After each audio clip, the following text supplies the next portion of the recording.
to know. Right here on the Zone 105.9 and worldwide at thezone1059.com.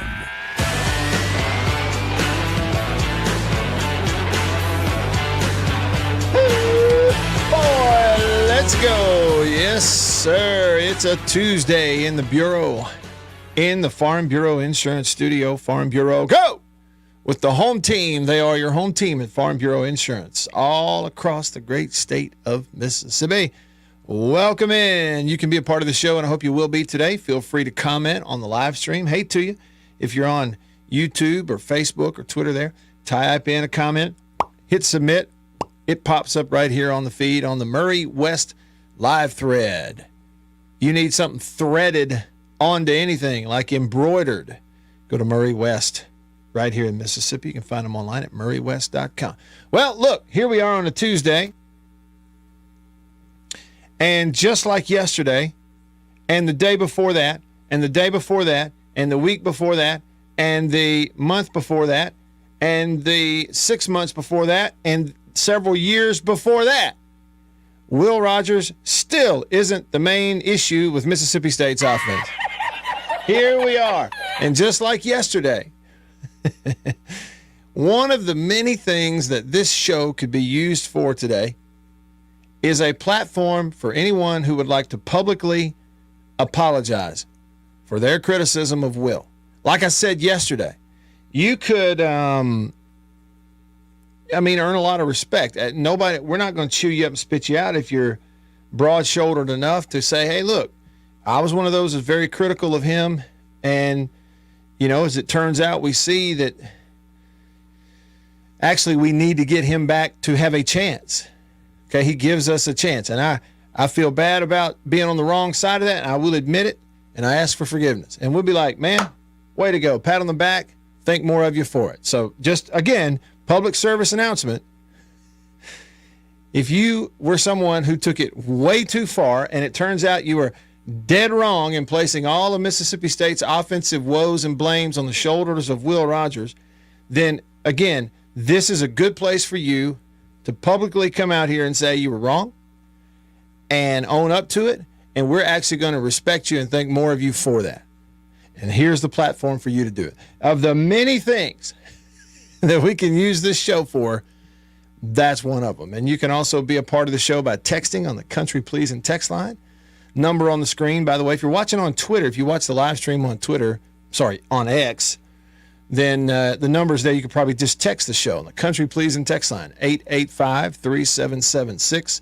601 number, 885-3776. Let's see how Beaver's doing.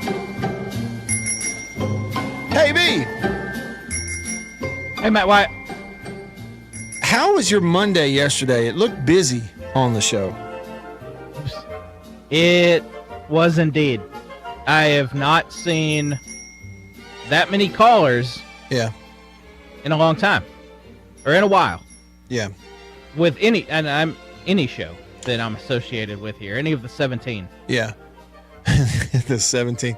And I will say, Beaver's like, it was unusual in the amount of callers, and so I kind of did a poor job of getting to them regularly, but it made the show feel so much different because there was less other content and more of the calls, and but I mean, look, there were times they were stacked in there 3-4 deep holding on. And did you notice something, Beaver, that More Bully was the only one who got mad about it yesterday? Sure was. I didn't even think about that. And he was genuinely mad about it. I mean, I'm going to be honest with you. I think he laughed about it later, but I think he was genuinely angry for hanging on the phone. What do you think? Yeah, it really seemed like it. So maybe, I don't know, maybe today you put some sort of restriction on More Bully, or we make a rule called the More Bully rule, whatever that may be. Right. And that is, if you show your rear end during a phone call, that the next time you call, you're required to be on hold for a minimum of 5 minutes. What do you think? Yeah, I like that. Now I'm remembering, now you're bringing all these memories back because, More Bully, he started it He started the whole argument with, I've been calling sports talk radio since so long that I faxed in. You know what that is, Matt? That's like, oh, more bully. You've done something now. That is kind of like how, Alabama talking about, man, I was with Bear Bryant. I've been watching Alabama football so long. Bear Bryant. Kentucky, I've been watching Kentucky so long. Adolph Rupp. And I'm always like, I don't care what these dead coaches did from 40, 50 years ago, but now more bully has brought that into your area. He literally called yesterday, literally said basically this. I have been calling radio shows so long. I used to have to fax my questions in back in the day. Therefore, you better move my call to the front of the line, buddy. That was his reasoning. Well, that's okay.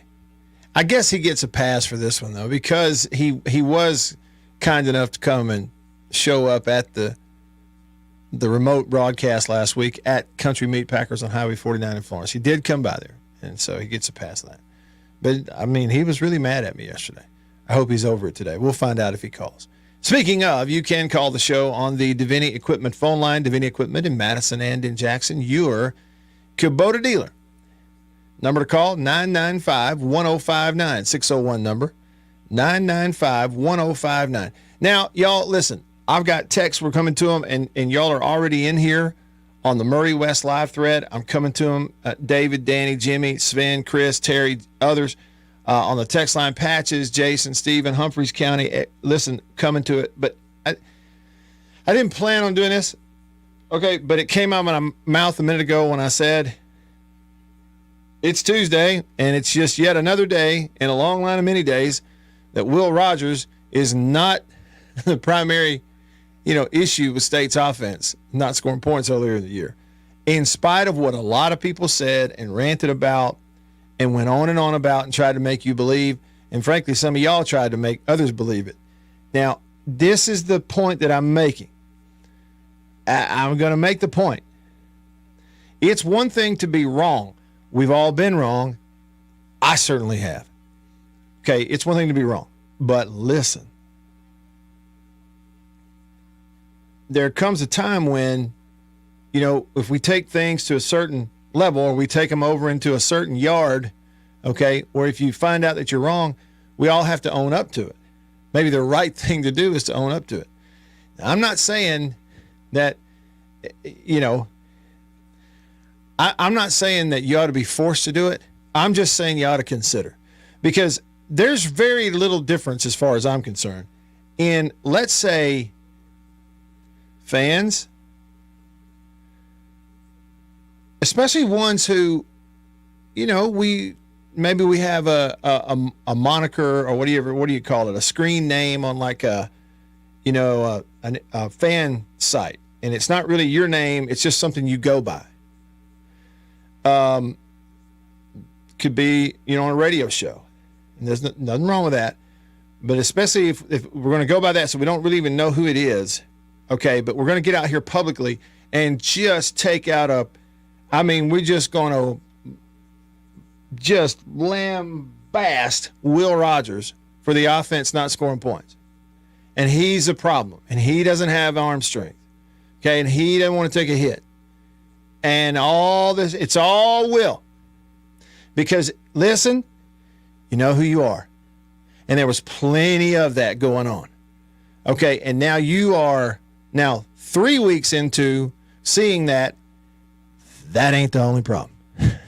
In fact, it ain't even close to the primary issue. In fact, 3 weeks of evidence shows you really need to get Will Rogers back to have a chance. That guy gives you a chance in some of these games. Okay? So, again, I know this sounds like a little bit of a repeat from yesterday. But you know how bad it looks a lot of times, y'all? Because a lot of the same folks will nod their head in agreement on this. How bad it looks when some media member out there that's local or not, it could be maybe at ESPN or SEC Network or something, they really bash your team. Okay, and they really downplay your team and say some negative stuff about your team. It turns out they're wrong. Even on a national level, it turns out they were dead wrong. That's happened a bunch. And you're always, and I am, a little angry that they never get held accountable for that stuff. So it's all about just getting a click, but you're never really held accountable for saying dumb things, right? Well, if you were someone who was in the camp that you were convinced and you went public with it, I'm talking going to social media and posting it and tagging players and tagging coaches and responding to everybody, Will's a problem, fire him, fire Will Rogers, bench Will Rogers, he's the issue. If that was you, you're no different than them. And what you can do now is make it right. Get on that same platform. And again, stiffen your neck, straighten your backbone, and stand out there and say, I did this, and it turns out I was dead wrong.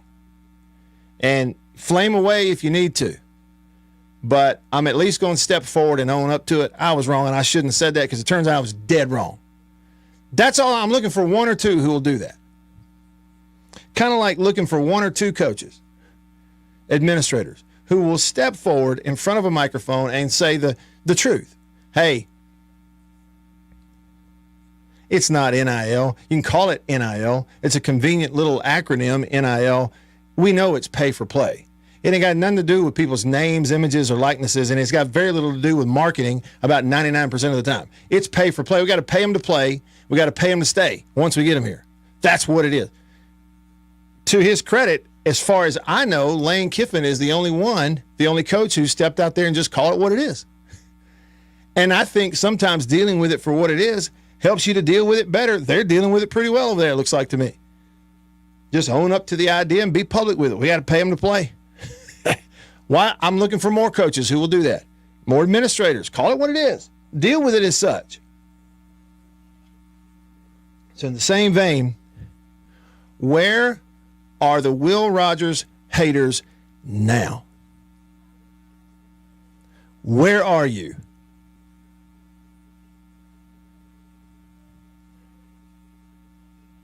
Because if you'll get out from behind that screen name and get out from behind the sitting over there hoping that some statute of limitation kicks in and that it was long enough ago that everybody forget about it. If you'll get out from behind those things, okay, and make good on it, we will respect you for saying you were wrong. And I'll respect you even more if you learn from it. Run tell all of them. And here's the thing about it. To those people, it makes them incredibly angry for me to say it and bring it up. It infuriates them. They hate me when I do that stuff. But all I'm doing is, here it is right here on the surface. It's not even like I'm doing something smart. You don't have to be smart to see all this. I'm just calling it what it is. But you're hiding. 99%. I'm just looking for the 1%. Broad enough shoulders, stiff enough backbone, strong enough self-esteem to step out here and go, I was wrong about Will Rogers. And if I could do it over again, I wouldn't open my mouth.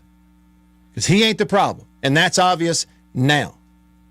I'm just looking for the 1% that's got a stiff enough back and enough guts to do that. Because 99% are going to hide behind the screen name, are going to hide behind hoping there's a statute of limitations on social media posts, and everybody just kind of forgets it eventually.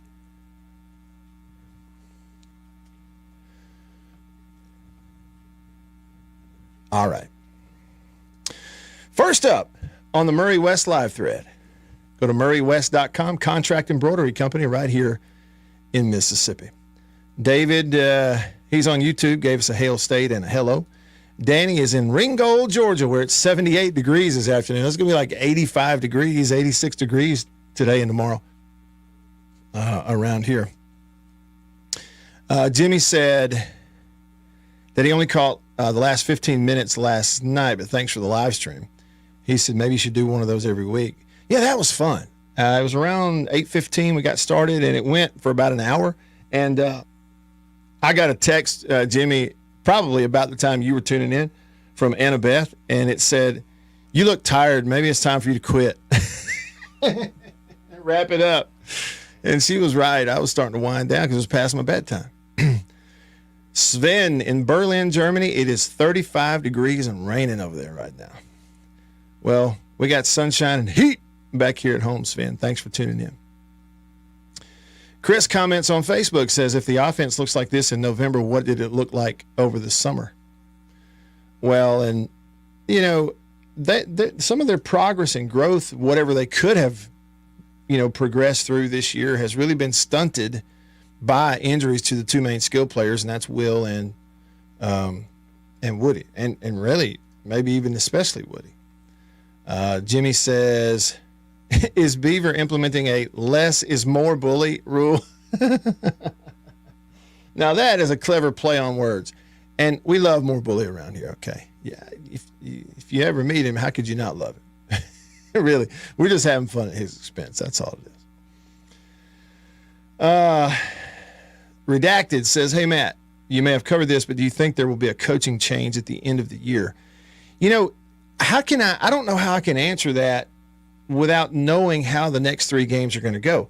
Now, I do know that the 2 remaining SEC games in particular, State is a long shot to win them. On the road at A&M this week, at home against a really good, powerful, you know, clicking Ole Miss team in the Egg Bowl. State's a long shot to win either one of those. And then you got Southern Miss in there who, you know, let's be honest, all State's got to do is have a bad night on offense at home and anybody could beat them. Okay? But with that said, even though it doesn't seem likely, you still got to go play the games.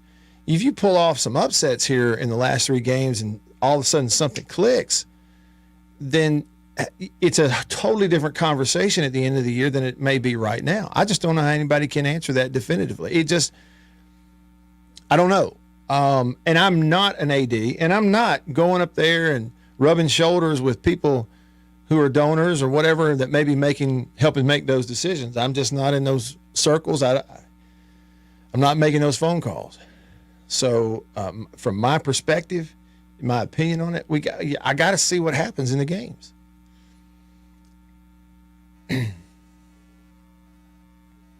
Debbie said, you go. Brad said, do you think Rodgers will come back next year? I would think that he would. I don't know that, but I would think that he would. All right. Coming back to your comments on the live stream. Now I'm going to hit the text line, the country pleasing text line. Humphreys County Dog texts the show. Says, went back, listened to the live stream from last night, this morning on the tractor. Really enjoyed it. Thank you for doing that. Know you're busy, but would like to see more of those in the future. As always, Hail State. Thanks, Humphreys County Dog, and glad that you were able to catch it and replay. One of the beauties of like streaming stuff live on Facebook is it just stays out there. Stephen comments, Matt, I'm pulling for all the Mississippi State coaches the rest of the year and hope they win every game they play in. If there is a coaching change at the end of the year, what are a few names that you think would be a good fit at Mississippi State? I know that job is definitely different than LSU, Bama, and Georgia. Just curious your thoughts. Yeah. I probably need to think about it first, Stephen. Rather than just throwing stuff out there, I probably need to think about it first. Because, some of it comes down to, who would you have a shot at? It's less about sometimes who you covet, more about who's coveting you. Especially in this era where any coach worth his salt, he's going to look at it and go, well, how much money you got to spend on your roster? How much money can we spend in recruiting? They're all going to ask that question. Just like every recruit's going to say, how much can you pay me? Like it or not. Jason in Flagstaff says, I'd like to publicly say, I told y'all goobers so, regarding Will Rogers not being the problem. Patches says, what's the chances of Will sitting out the rest of the year and hitting the portal if he has eligibility? If that does happen, could anyone blame him? Well, Patches, if you do the math, 2020 was technically his true freshman year, right? But it doesn't count. 20 doesn't count against anybody's eligibility. So technically 21 was his first year. So he's got 21 and 22 full seasons, and then, a good portion or partial season here in 23 in terms of what counts. And he played in enough games this year that it counts. So more than 4. So this couldn't technically be a redshirt year unless there was some sort of medical thing. So again, according to the official NCAA eligibility chart, he's 3 years in to a full 4 on the field because he played 20, but it doesn't count against anybody. Does that make sense? So he definitely has eligibility left. He's got a redshirt year left. If he wants it, he may not, which who would? I mean, players don't necessarily look at it and go, oh, I've got a redshirt year, because you don't need it now. You don't, because there's no sit-out rule for transferring. But even beyond that, he's got at least 1 full year left on the field.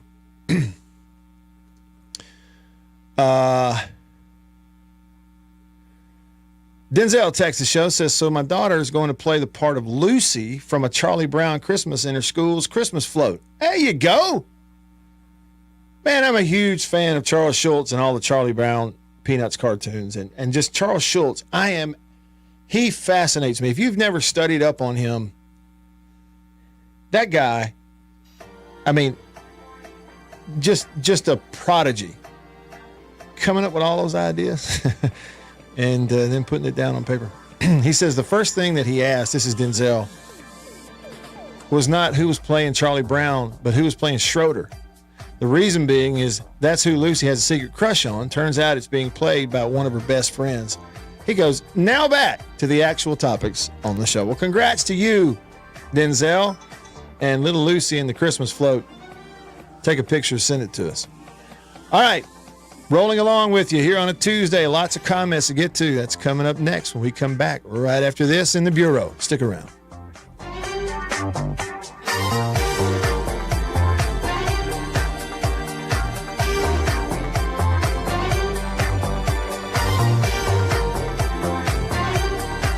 I'm Eddie Holcomb with Washington County Farm Bureau Insurance. I'm Scott Rainwater with Farm Bureau Insurance here in Washington County. I'm Blake Policini with Washington County Farm Bureau. I'm Brian Street with Farm Bureau Insurance in Washington County, and we are your home team. I think you know what time it is. It's time to eat. Country pleasing, jalapeno and cheddar, green onion. And no, it's not a grill, see that? But the fire is just about burnt down enough where it's time to put some of this on there. And the only decision when it comes to country pleasing sausage is which flavor, jalapeno and cheddar or maybe green onion. Both. Break me off a piece of that. Look at that. What that is. That's real green onion. Like that monkey who set his tail on a railroad track. It won't be long now.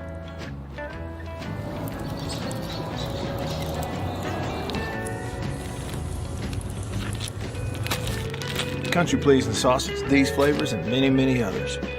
Get them online at countrypleasing.com. At a grocery store near you, pretty much anywhere in the Southeast. Walk up in there and say, Country Pleasing, please. And they'll know what you're talking about.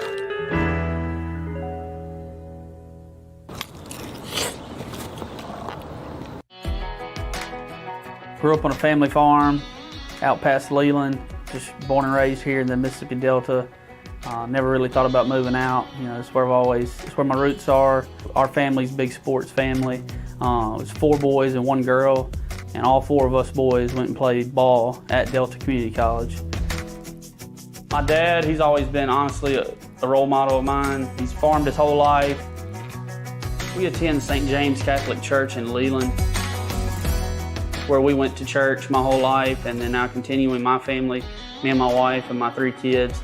Being a Christian is everything for me and my family. Being born and raised here in this area, there's just something about this area. I mean, when you pull into it, you don't see a whole lot, but being born and raised here and the farm families and just the people that grew up here, the people that you see here, you see in the grocery store, you go to church with, small town community, you're gonna run into people that you know. It puts a smile on your face knowing that you know the people in your area, in your community. Get to know them as friends and now bring them in to my office here and creating that relationship, extending it on, getting them as insureds, as customers of mine, who I call friend. I'm Blake Policini with Washington County Farm Bureau, and we are the home team.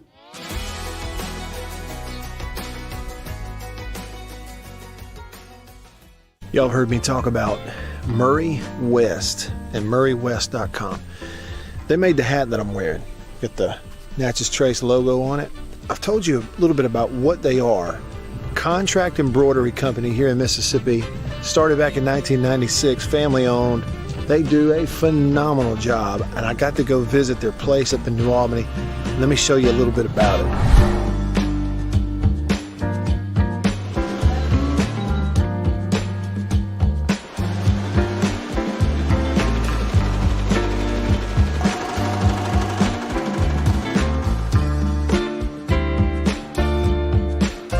I say they do quality stuff. They really do. And so custom apparel, team stuff, I mean, really and truly, just about every high school in the state is sending their embroidered, team gear, jackets, shirts, hats, stuff. Baseball teams, football teams, they're sending it to the folks at Murray West in New Albany. You go to their website, murraywest.com, you go to the bottom, you can kind of see some of the Prairie Wildlife, Ole Miss Athletics, Gentile, others that they work with. Can't recommend them enough.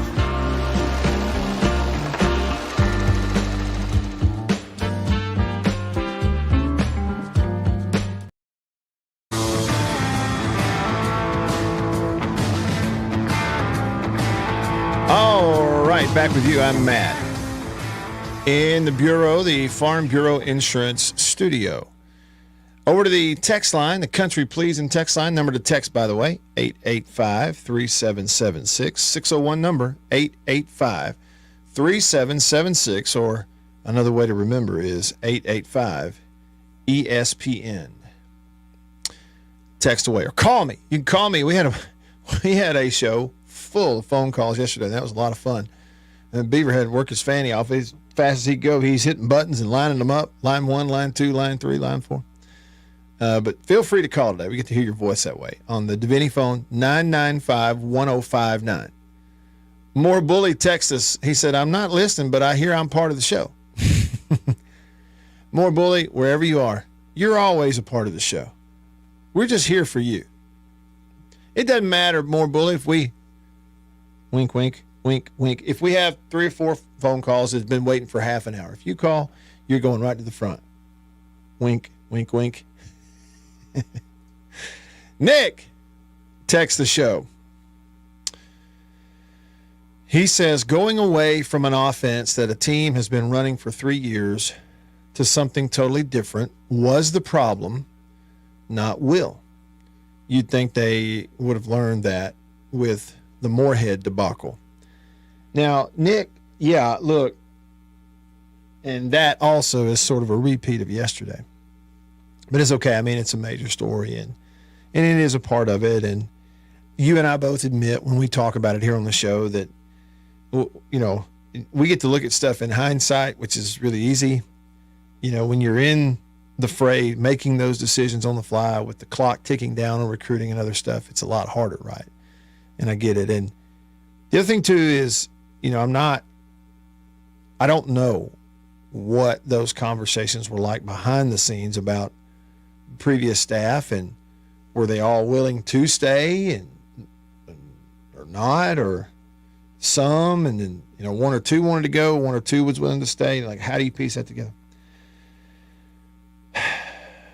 Those are things we don't know. And it is very possible, Nick, that keeping the previous staff that had always coached for and come with Mike Leach, that keeping them all together, it's very possible that keeping them all together was not an option. But, and let me say, if that's the case, if it wasn't an option of keeping them all together, then it might have been a tough decision, right? Like, how are you going to piece it together? Who's going to coordinate it? Who do you trust to coordinate it? Is there somebody you bring in? Is it somebody who's already there? And then you bring other coaches in? Like, how do you, that would have been a thing you'd have to figure out. But I do think that, that somewhere there's got to be a realization with some of these coaches, because we did see it with Moorhead.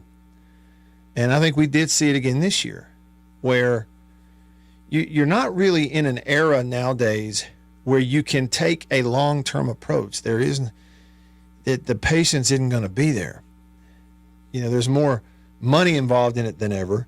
Therefore, there's more riding on it than ever, it seems like. And folks aren't going to let you take a long-term approach. And it's like, yeah, I guess kind of on the surface level, Nick, it does paint a picture that one of the best abilities of any coach out there is the ability to look at the players you have and to accurately and keenly and specifically identify what they are capable of doing well in a game. Not what they can draw up on the grease board when you're doing meetings, not what they can say while they're watching film. No, what can they actually do well in a game? And the coaches who are able to figure that out the best, they're the ones that probably do those transitions the best. Because that whole deal back with Coach Moorhead, and Joe is just a fantastic person. He really is.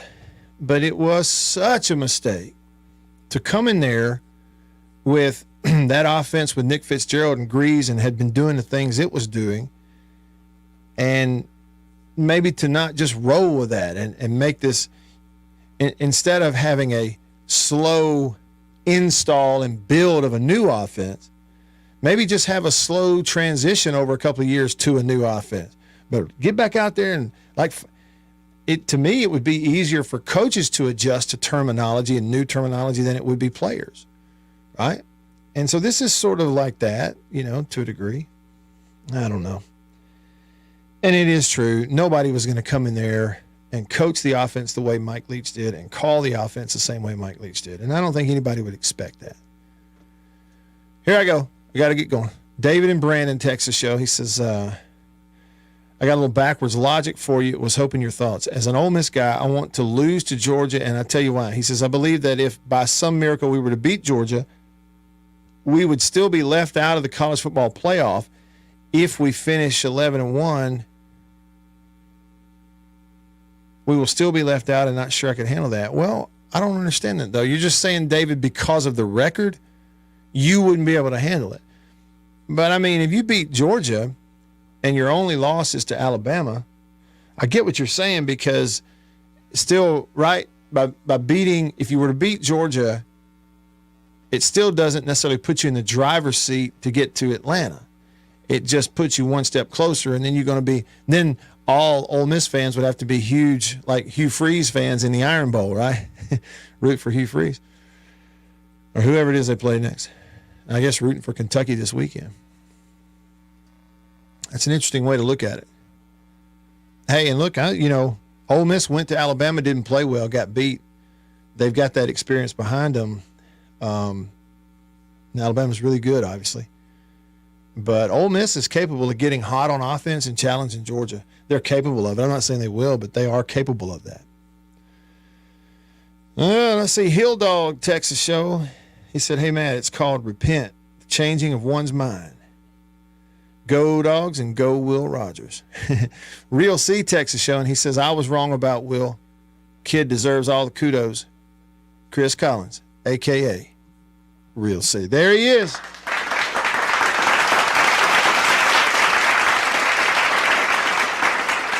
A literal and figurative tip of the cap, my man Real C. Big, broad shoulders, big, stiff back. Step out in front of everybody and say, I'm going to own up to it. And you get nothing but respect from me for that, Real C. Thanks for leading the way. Now let's see if we can get some others to follow suit. And Real C, you weren't even the one out here like bashing him online. Those people, you ain't ever going to hear from those people. Res Dog texts the show and says, Will is not the problem, but he's also not the solution. Both can be true. Well, I mean, yeah, maybe. But Res Dog, look me in the eye right now and tell me that in the current situation with State's offense, look me in the eye and tell me that Will coming back doesn't give you a much better chance to score points. Look me in the eye and tell me that.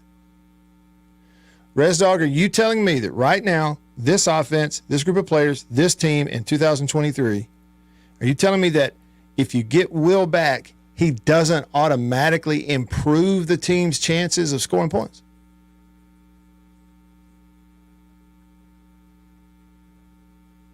Because the answer is he will.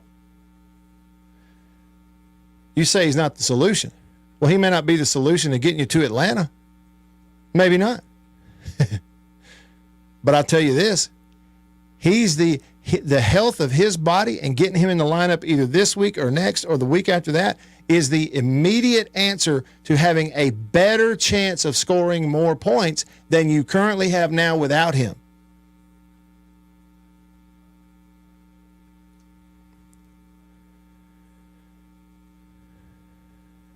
Somebody texted and said, just think if we had Dylan Johnson and Woody. Man, and Dylan Johnson.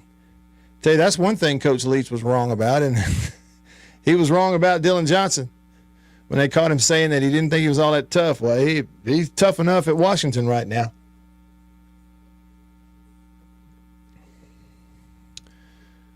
Rebel Rex texted the show and said Gus Malzahn would be a great hire. Gus Malzahn, former Auburn coach. He's at UCF. I don't know. I don't know about that. Yeah, I mean, I think a lot of Coach Malzahn. He obviously knows what he's doing. I mean, he's done a lot of good things over the course of his career, but I don't know. Like on first glance, I don't know. I don't know if I see two puzzle pieces that fit just right. I didn't think on that. Why would he leave UCF? When you're about to step into a 12-team playoff era, and I know he's not in a Power 5 conference, but UCF's got major resources. Why would he leave there?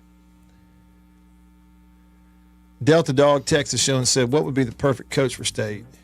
Offensive, defensive, or just a good CEO?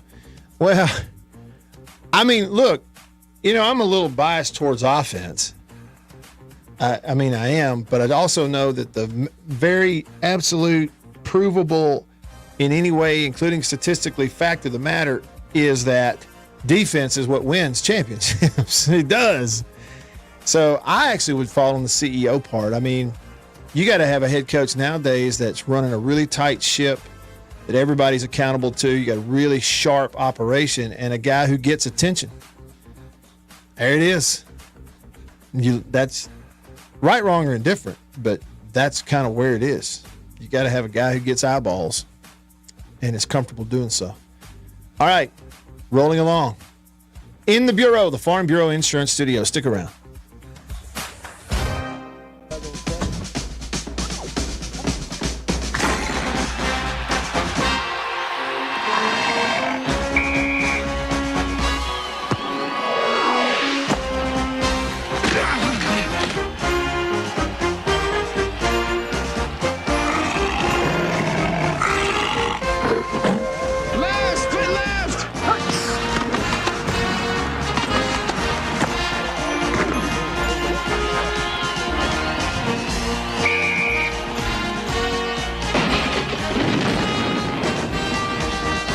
Today's game from Tuscaloosa, Alabama.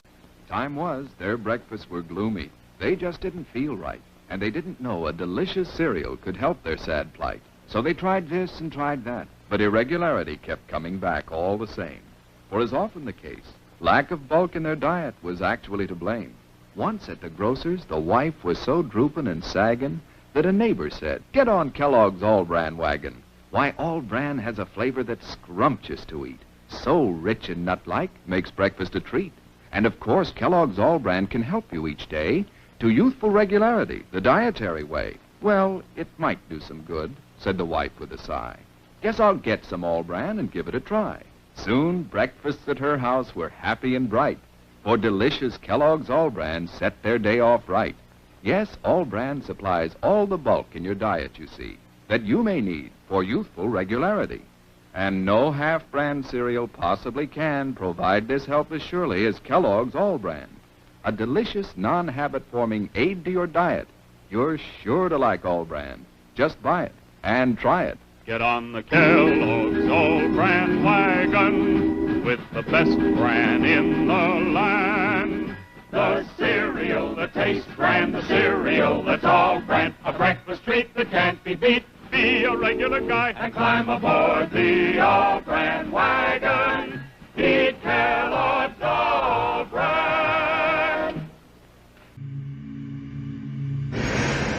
What is the secret of this enchanted book? What wonders are hidden within its pages? What magical spell does it cast on all who read it? What is the secret of the never-ending story? But that's impossible!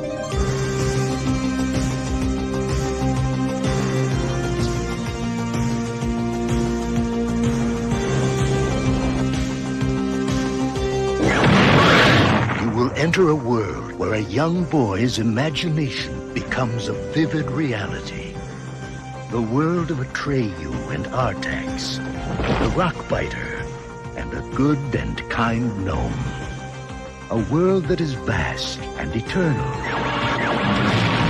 treacherous and dazzling, unforgettable and free.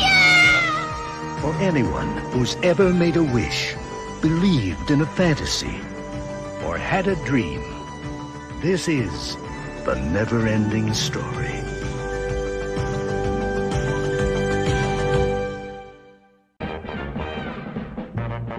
It's a new thing. It's a fun thing. It's a swing wing. It's a what? It's a swing wing. It's a wing wing. A brand new classic grand fun thing. It's a what? It's a swing wing. A fun thing. And now it's your favorite store thing. It's a what? Mazda announces some great news for truck buyers. Right now, you can beat the already outstanding value of the $67.95 Mazda SE5. Introducing Mazda SE5 Plus 5. $625 worth of extra features at no extra charge from Mazda. You get a bed liner, mud guards, sliding rear window.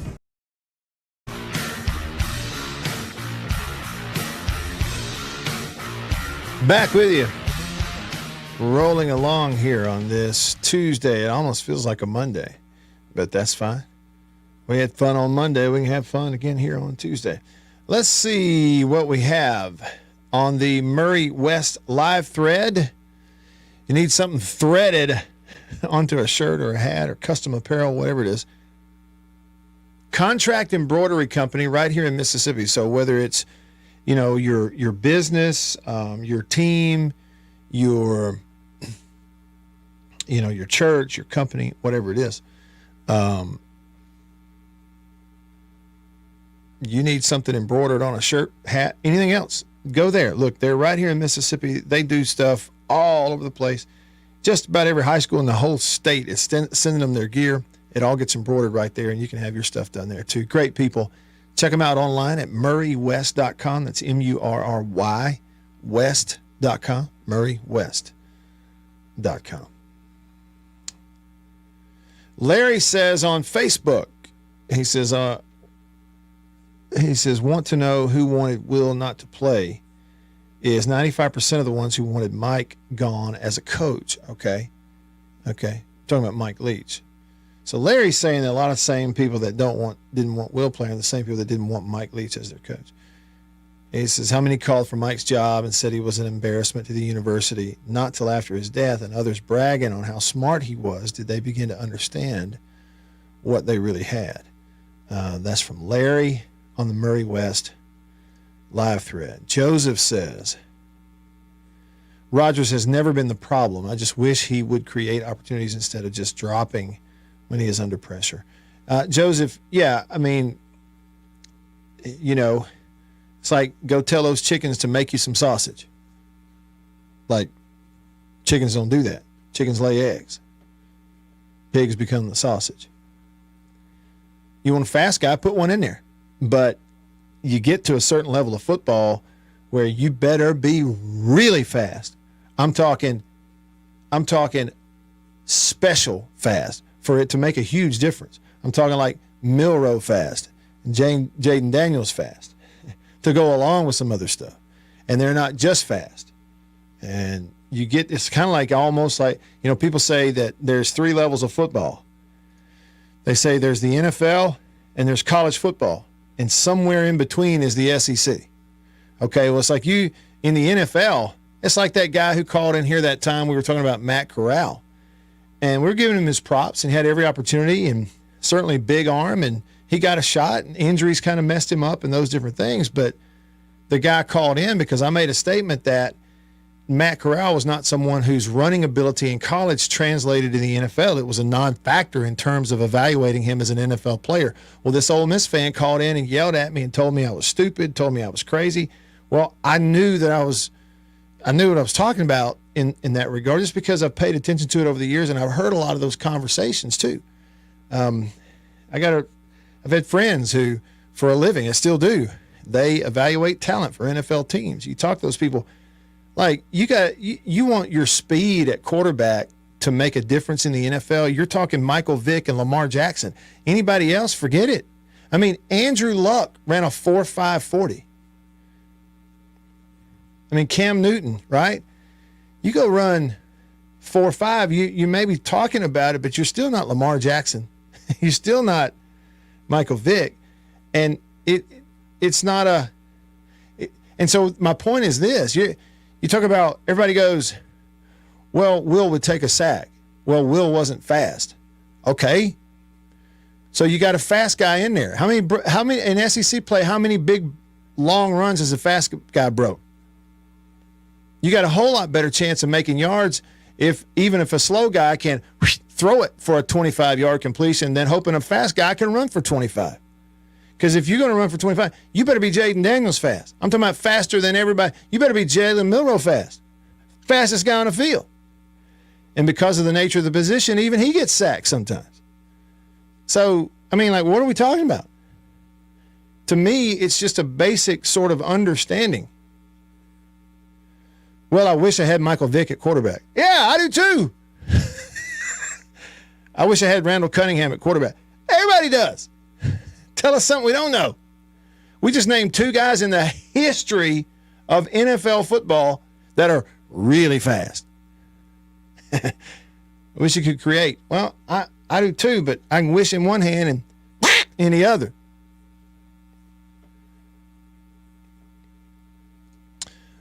Jimmy says, people always ask why Spurrier Jr. didn't stay. He says, if you've watched Tulsa, his offense looks more like his father's offense than the air raid. You know what, Jimmy? I did that. I think it was the opening weekend that I turned them on and watched them against, can't remember who it was.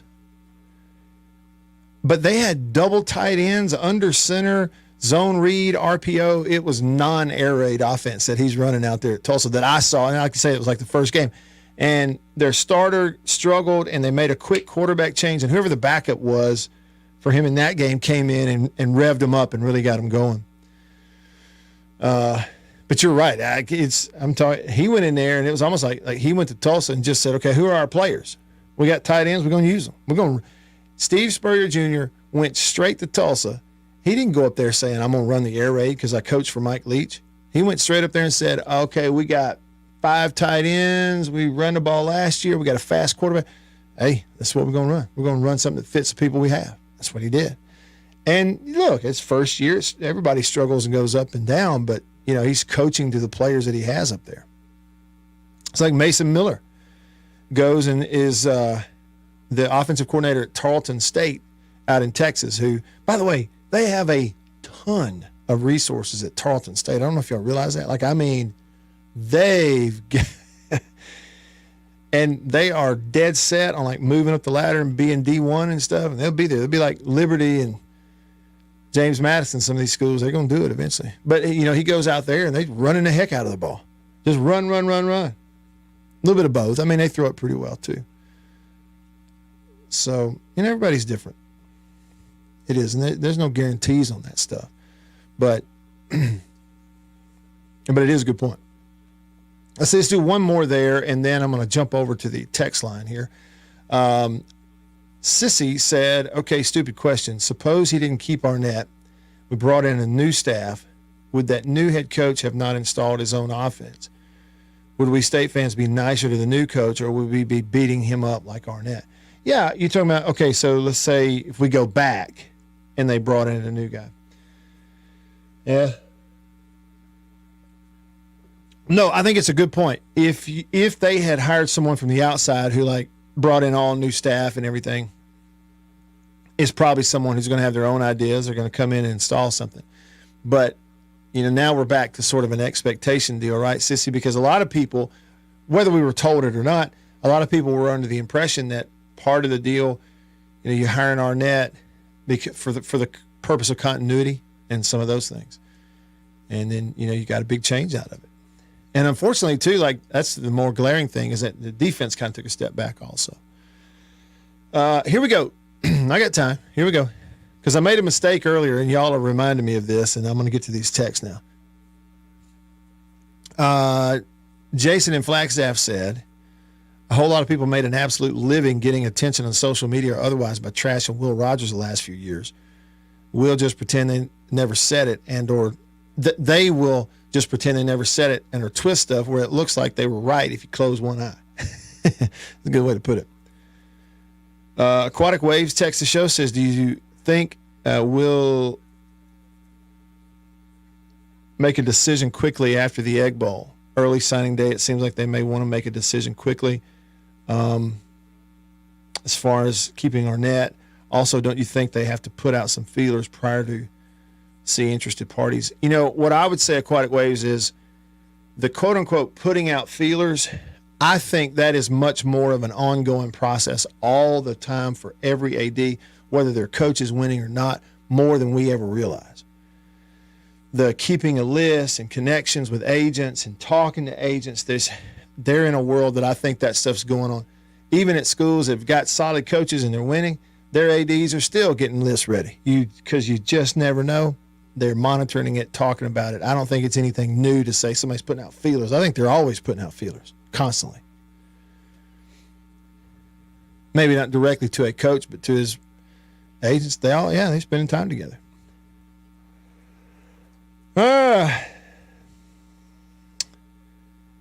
Patrick texts the show. He says no to the Gus buzz. He says, I would take a chance on giving Bobby Petrino another shot at the head coach, or give Spurrier Jr. his first head coaching job. Nothing against Arnett. He's not a head coach kind of person. He wants to call plays on defense again. That's from Patrick. He mentions Petrino.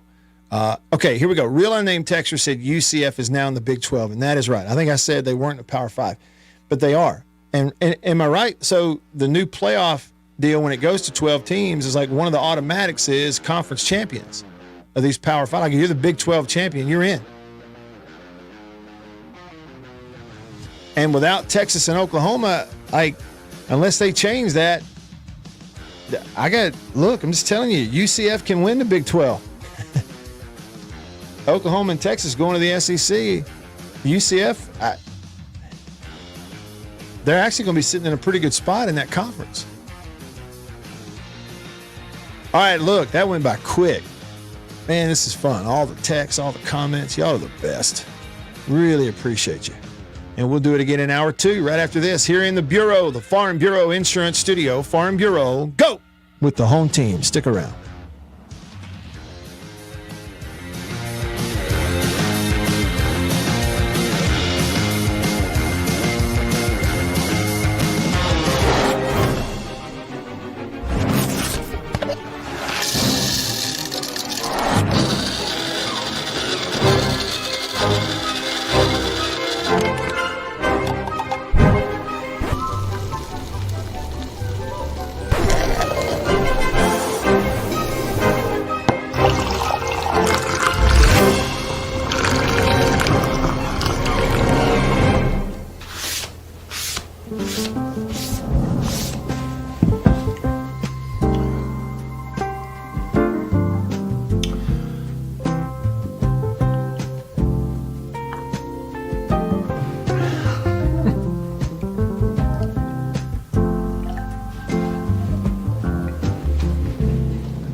I was born and raised in Greenville. I've always called Greenville home. This is where I, was raised, went to high school, graduated high school, worked all my life here leading up to going to college. So even when I moved from Greenville, I always told people, they asked me where you're from, I always said I'm from Greenville. I have mother, father, brother, niece, aunt, all live here in Greenville. So this is home. This is where I, live, and I've just always called it home. Small town, I feel like I could walk in any place tomorrow and know 2 to 3 people in there. It's small town. Someone's on the side of the road broken down. Hey, you need a boost, flat tire, you need help changing it. That's just kind of, what I love about this area, the blues and the food and everything that comes along with the Mississippi Delta that I love. I tell people all the time, my business cards have my cell phone number on them for a reason. Insurance doesn't happen from 8 to 5. When you need me, it's going to be after 5. It hardly ever happens where you have a wreck, get pulled over, need an insurance card, wind blows, shingles off your roof. All these things happen, and it's typically after 5. And so the ability for someone to call me, get in contact with me, text me, ask me a question, and that's what it's about to me, is helping the people that we serve, is taking care of people, and them knowing that they can count on me whenever they need me. I am Brian Street with Farm Bureau Insurance in Washington County, and we are your home team.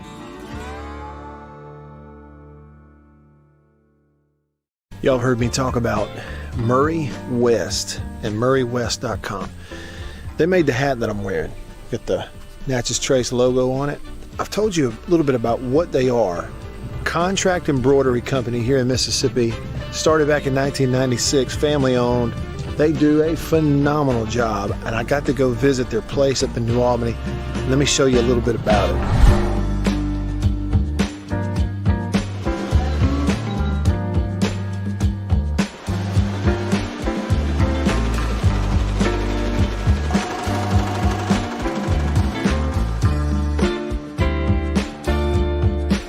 When I say they do quality stuff, they really do. And so custom apparel, team stuff, really and truly, just about every high school in the state is sending their embroidered, team gear, jackets, shirts, hats, stuff.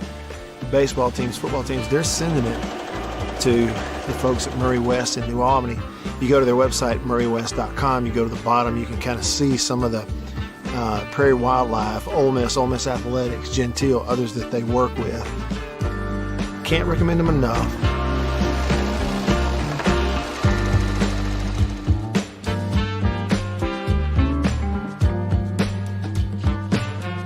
If you need your logo printed, embroidered, sewn on to anything, custom apparel and other stuff, make sure you go there. Murray West, you can find them online. MurrayWest.com. That's MURRY West.com. Inside all Muskelly locations. Come see us. It's our family serving. Thursday, it's Cosby starting off a night of family fun. And leave it to Family Ties to keep the laughs coming. Oh no, what are we going to do? Everything's under control. Then on Cheers, will Norm think on a friend to get a promotion? Yes. And the fun continues with Night Court. Thursday. For over half a century, dairymen have tried to capture in cans the flavor of pure, fresh milk. And now Foremost has discovered the secret with an evaporated milk that's closest by far to fresh milk itself. Kind of hard to believe, isn't it? An evaporated milk that doesn't have that old-fashioned evaporated milk taste. But it's true, and you can prove it. You know how most evaporated milks taste in coffee. The flavor goes flat. But try Foremost. You'll see it's white, the way milk ought to look, not drab tan like other brands. And when you taste it, well, if you're anything like me, you'll never even know it isn't pure, fresh cream. You try it and see. That's Foremost, the closest thing in cans to pure, fresh milk. Remember, your family gets the most from Foremost.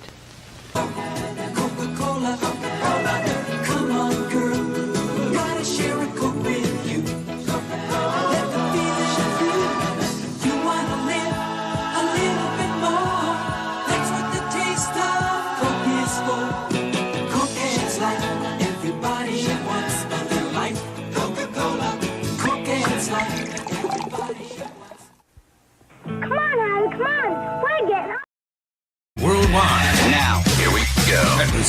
1059.com.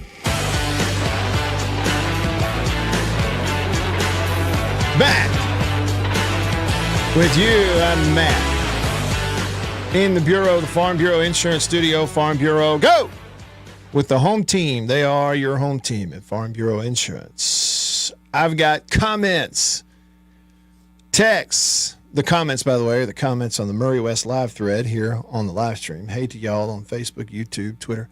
We got texts. We even have phone calls. All of that coming up here at the start of hour number 2. Staying connected to you because of C-Spire, the #1 network in Mississippi. C-Spire, customer inspired. Check them out at cspire.com. Will comments on YouTube, and he says, quote, Tom Brady should really use his legs more. I hate it when he just throws it away. Signed, Armchair Quarterbacks, probably. We really need him to run more. Now, Tony, okay, let me back up. Res Dog texts the show, and he says, of course Rebel Rex would want Mississippi State to hire Malzahn. I take it you don't. The thing about it is, it's like, it's such a toss-up, when you hire coaches a lot of times. It is such a toss-up. You've seen a bunch of instances over there. I thought Scott Frost was a can't miss for Nebraska. With the way he did things at UCF and the way it looked down there at UCF, I mean, they were awesome. The way he built that team, the way he ran it, the decisions he made, he was above board. I just thought, man, he is the man. Scott Frost to Nebraska is a no-brainer. It has never been a more automatic thing than Scott Frost to Nebraska. And it didn't take long for it to it never even got off the ground. And I'm gonna be honest with you, okay? Let me give you some more example. An example on the other side. I remember when Ole Miss hired Hugh Freeze from Arkansas State those years ago, and their folks threw a fit. Most of them threw a hissy fit. We don't even know who this guy is. Never heard him. We go out here and hire somebody you ain't never even heard of before. And pretty soon you beat Alabama twice and playing in the Sugar Bowl, throwing touchdowns to tackles. I mean, you don't know. And neither do I. We don't know. All of it's a toss-up. And that's why Tony probably has the most sure thing for State when he texts the Country Pleasing text line and says, bring back Jackie. I'm 100%. Let him take that big stick wherever he wants to go. All right. I think it has been since the time that he got in on the phone and has been sitting, waiting to get on the show. I think it has satisfied 5 minutes. We're 3.5 in, so that means he would have been on hold for about a minute and a half, and that's, I think, was happening during the break. So I think More Bully has served his 5-minute penalty box rule before we put him on after calling up genuinely mad and throwing a little hissy fit on yesterday's show. So welcome on the Davini Equipment phone line, More Bully. What's up, More Bully? Matt, what's going on? How are you? I'm good. Penalty box rule, is that what you're doing to me? Well, yeah, but you served a 5-minute penalty in the box. You're out of the box now. Oh, okay. And by the way, for the record, that's the only thing I know about hockey is the penalty box. That's it. Man, if you ever get to a hockey town, you need to go to a game. Yeah, I've always Didn't heard y'all that. have a hockey team up there? We did in Tupelo, and I went one time and had a blast. It was awesome. Yeah. I didn't know one thing that was going on. I mean, it was like, like watching a goat roping. I don't know what's going on, but I enjoyed it. Yeah, I hear you. Well, listen, it sounds like this has really gotten to you, man, this season. You've been on late at night, not asleep. Hey. The narcoleptic you are. Hey, Annabeth texts me. I told you, she texted me on that thing. It went from 8:15 to 9:15, and I'm usually asleep by then. Oh God! And about at about 9 o'clock, I get a text from her. She's watching it on her phone, and the text said, "Well, let me read it to you, word for word, because she worded it kind of funny. Let me see if I can find it here. You seem tired. Wrap it up soon, perhaps." I'll tell you, wrap it up soon, perhaps. You seem tired. Yeah. And then it hit me. I mean, I listened to a little bit of it, and it just sounded like you hadn't finished what you started yesterday. I mean, for your show. And he's like, "Let me go talk some more about this." Well, and we had so many. And that's what I picked up. We had so many texts and comments on the live stream that I just never even got to, and I kind of felt bad, and thought maybe we have a chance. If there's anybody that definitely wants to get a question in or talk about something, maybe we could try that. That was the idea, and it worked out well. Well, I think when you're ranting like that, you just need to turn the chat off and just deal with your emotions like a hurt fan should do. Yeah, just get it all out. Program alumni, just turn it off and just go out. Just let your emotions go. Now, what me and Beaver decided, though, this little penalty box rule is you diverting your anger from the program towards me. Towards you? Okay. That's what we think. Okay. Yeah. That sounds like something Beaver would come up with. And the times where I've gone and sat on psychiatrist Beaver's couch, he always decides whatever issue I have goes back to Jackie, Cheryl, and I. He's that's always his diagnosis. Funny. Yeah. Hey, let me ask you this: on a scale of 1 to 10, how forward are you looking at making that trip to College Station? Well, here's the silver lining is that I'm going to see and stay and spend the night with my in-laws in Vicksburg. And so that breaks up the trip for me. But I'll be honest with you, more Bully, driving 6, 7, 8 hours, it just doesn't bother me one bit. I kind of like the downtime, be honest with you. And I'll stop, I'll take 2-lane roads instead of highways. I'll see stuff I've never seen before. I kind of enjoy it. Well, I wasn't really talking about the drive. I'm talking about the game? What you're driving to. Yeah. What you're driving to. Yeah. Your destination. Well, you know how it is. On a Monday or a Tuesday, I'll roll my eyes and go, man, we ain't got no shot at winning that game. This is just all this is doing the job and coming home. But as soon as I get to the stadium, I start getting hope. I start thinking, well, you never know. You pop one long run, punch him in the mouth, big pass play, and then that's what I do. I'll probably do that again. And then we basically kick a field goal. Hey, 20-play drive. We had a 20-play drive to kick a field goal. I don't know if I've ever seen that. I know. I was like, man, this is the best drive of the year. Yeah. And boop, kick a field goal. Hey, help me out here. Let's see. How many points we score against Auburn? What was that score? Was it 13 or 14? I'm trying to see. I think it was 13. Yeah, I think you're right. I think it was 13. See, what I was trying to figure up. So touchdowns are few and far between. So you got Arkansas, Auburn, and Kentucky. Those 3 games, that would mean that State has scored 23 points, right? 23 points. 23 points in three games without Will Rogers, and with Will Rogers, they scored 17 points against Alabama. Daggone. Mm-hmm. Yeah, but Will's no good. Remember? Yeah, he's a problem. Yeah, he's the problem of the program, as you can tell. Yeah. So anyway, I'm gonna mention this, and then I'll get out of here. All right. One thing I haven't seen from Arnett is that fire and enthusiasm that he had as a DC. I know. He was running up and down the sidelines and yelling and hitting people on the helmet and all that stuff. But he just looks beat down, which I get it. Yeah.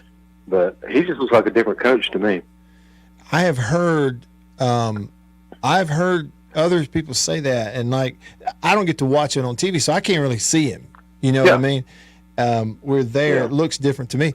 But I've heard a lot of people say that. And it is surprised because my impression of him in the years prior was they had a guy pulling him off the field sometimes because he kept getting out there in the ear of the referees too much, you know? And he even got a 15-yard penalty like last year or the year before for screaming at referees on the sideline. And it's that guy that pulls him back, he's the one that I met with Arnett in that barbecue place on the outskirts of town. I didn't know who he was. Oh, is that right? He was. Yeah. We used to call that guy the get-back coach. Every team had a The get-back get-back coach. That's it. That's it. Yeah. All right, brother. All right, Talk man. to you. Yeah, appreciate the phone call. See you, man. Over here on the Murray West live thread. Contract embroidery company right here in Mississippi. You need your logo on anything, big order, small, statewide. Doesn't matter where it's coming from. Make sure you go there. Murray West, right there in New Albany, Mississippi. MurrayWest.com. Houston, what's up?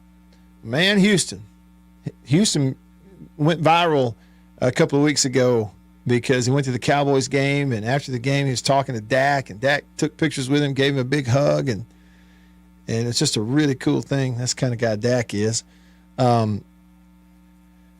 Houston says, Matt Wyatt, Tom Herman.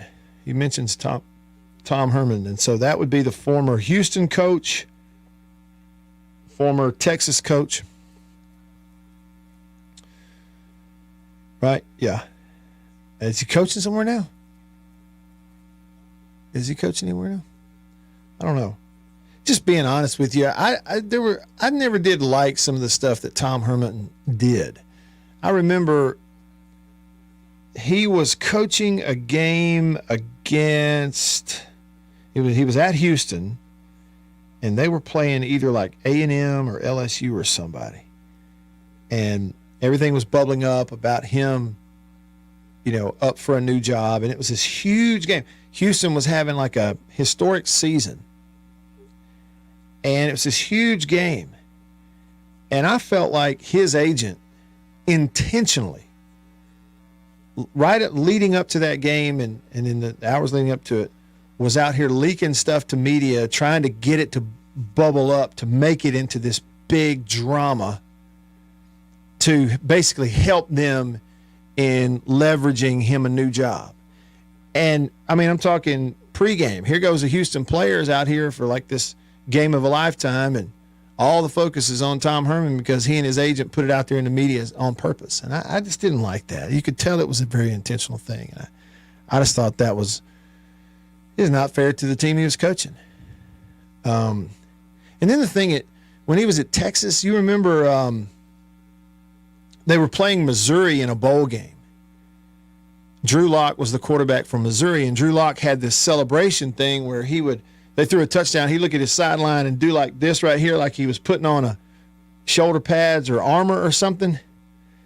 And Texas started winning the game, and they put the camera on Tom Herman, the head coach at Texas, and he's over there acting like a fool, like mimicking this at Drew Lock and at the Missouri sideline, like a dang dumb teenager over there. He's the head coach.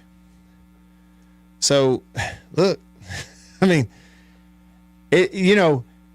seen examples of coaches that they've had times in their career where pretty clearly would have been the wrong time to hire them. You wouldn't want them at that point of their life. And then they can come back later and and you can say, okay, they've grown up. It's the right time. Now's the time in their life that you'd want them. Not then, but now. And that can happen. Okay, it can. People grow up. People make mistakes. But I kind of felt like he did make some mistakes when he was, in some of those positions. That doesn't mean that I hadn't made a million mistakes, and we'll make some more, I'm sure. Especially get emotion involved. We do dumb stuff sometimes. Working Dog, Country Pleasing text line says, all these people calling for Arnett's job need to take a breath. He says, it hasn't been pretty, but anyone who was thinking realistically knew that the problems would be there. Working Dog says there's been improvements, but it's hard to judge with the injuries. Barbet may not be the guy for the job, but nobody knows for sure until next year when we can see if they will make it work. And then he says it's their first season.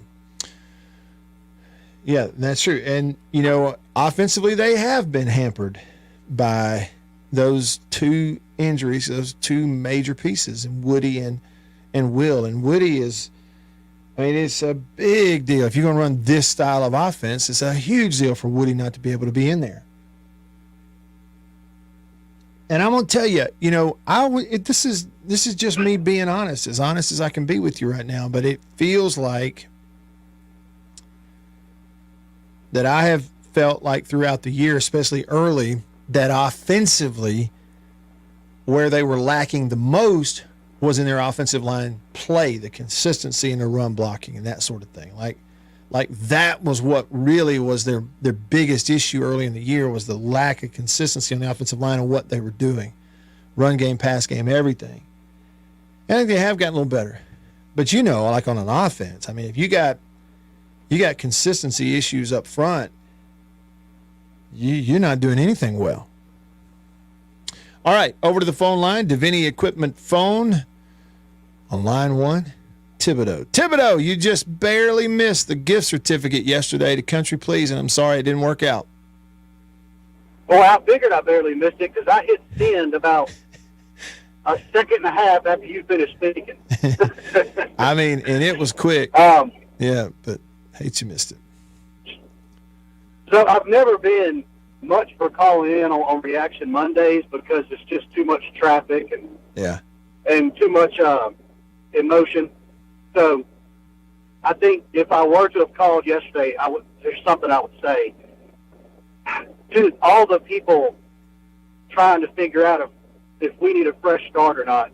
That is an extremely, extremely difficult thing to call. Mm-hmm. And the reason I say it is conventional wisdom says, oh, you got to give a guy some time.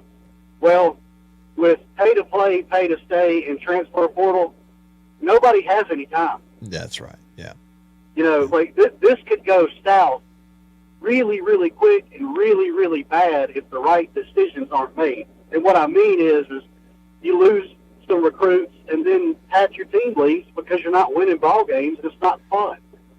Right. And they're getting offers to go play somewhere where they're actually going to catch some balls and win some games.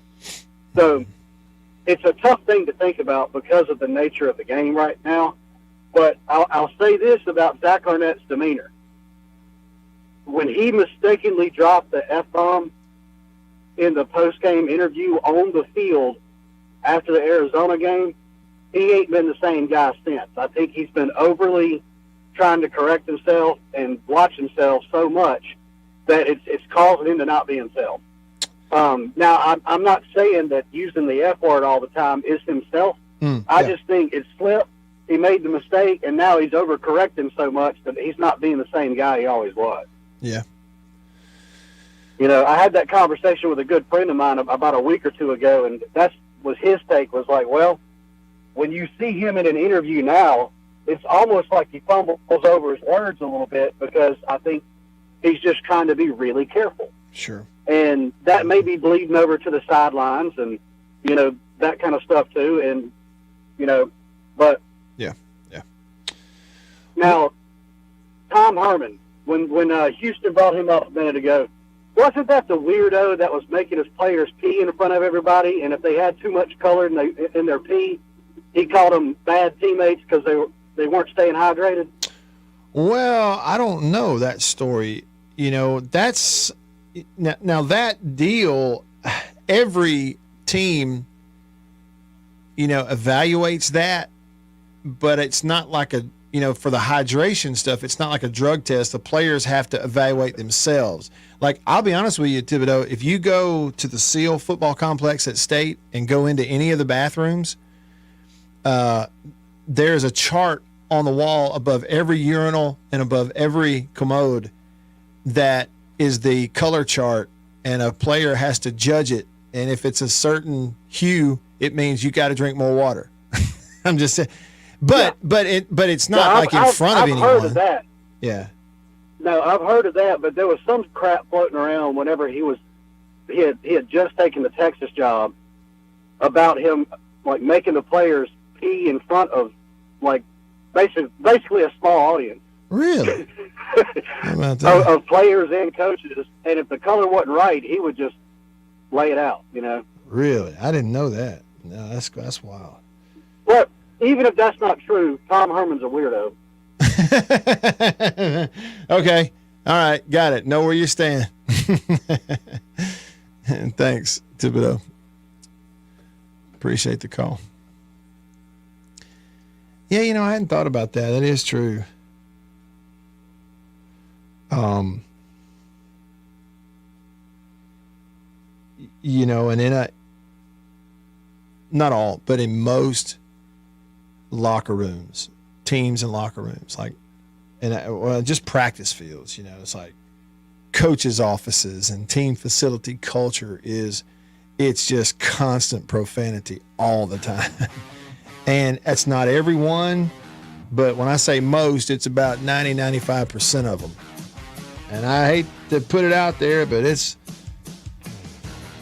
every JUCO, every major college. I'm sure it's maybe a little less in high schools, but that's, and so when some coach, blurts out a curse word in public or on a live microphone, I am never surprised. I'm actually surprised when they don't. How they somehow hold it back when 24/7 it's blankety blank this and blankety blank that, whether they're mad or not. So that's just the reality of that. Right, wrong, or different. I'm just telling you the way it is. All right. Rolling along.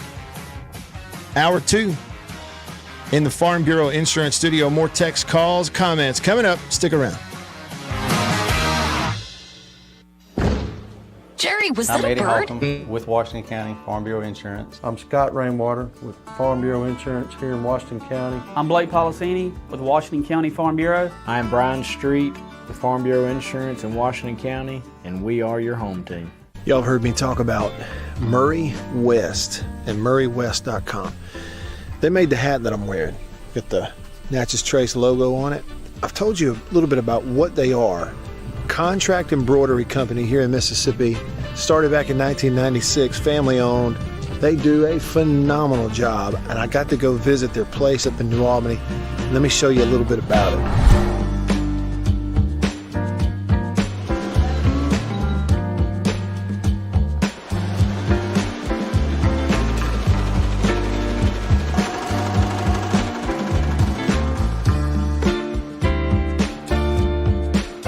I say they do quality stuff.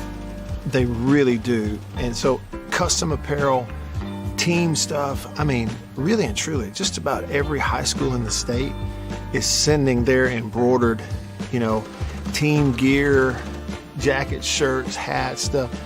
Baseball teams, football teams, they're sending it to the folks at Murray West in New Albany.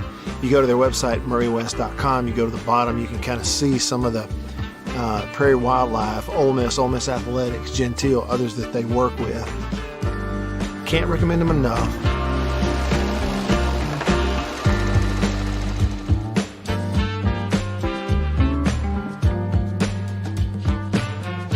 If you need your logo printed, embroidered, sewn on to anything, custom apparel and other stuff, make sure you go there. Murray West, you can find them online. MurrayWest.com. That's MURRY West.com. I had this opportunity come up to a friend of mine that was an agent here at Farm Bureau that, he said this may be something I like to do because he knew I was involved in the community. And what we do, we're supporting the community. We're doing stuff to protect the members of our community. I've been here almost a decade. And what we do, we help people every day through the products we sell. We make recommendations to them, stuff to protect their assets, protect their lives, their families, and we're local. We're local people. Everybody that works in this office has grown up here, lived here, played ball in this community. I've coached in this community, been on the park boards, the sports league boards, the booster club boards. The community is what's important here in Farm Bureau. We push the local community. We're a Mississippi company. That's a Washington School team ball from 2019. Greg Wallace was the head coach then, and him and I were really good friends. I've been in Greenville my whole entire life. My family's been here. This is home. I'm not going anywhere. I'm here to support the people of Washington County, protect them. I'm Scott Rainwater with Farm Bureau Insurance here in Washington County. We are the home team.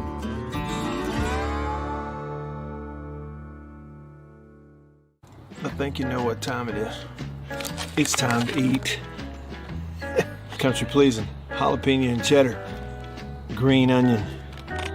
And no, it's not a grill, see that?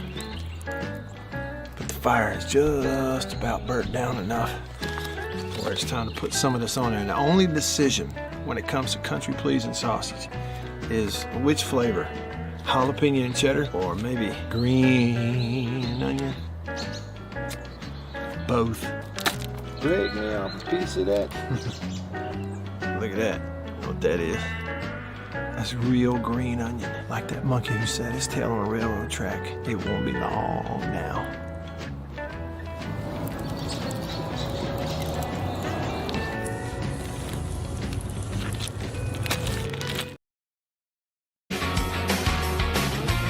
Man, I was watching that commercial that was on the live stream there during the commercial break for country pleasing sausage, and it was where I had the fire going out there at the, I don't even know what you call that. It's not a fire pit. What is that thing?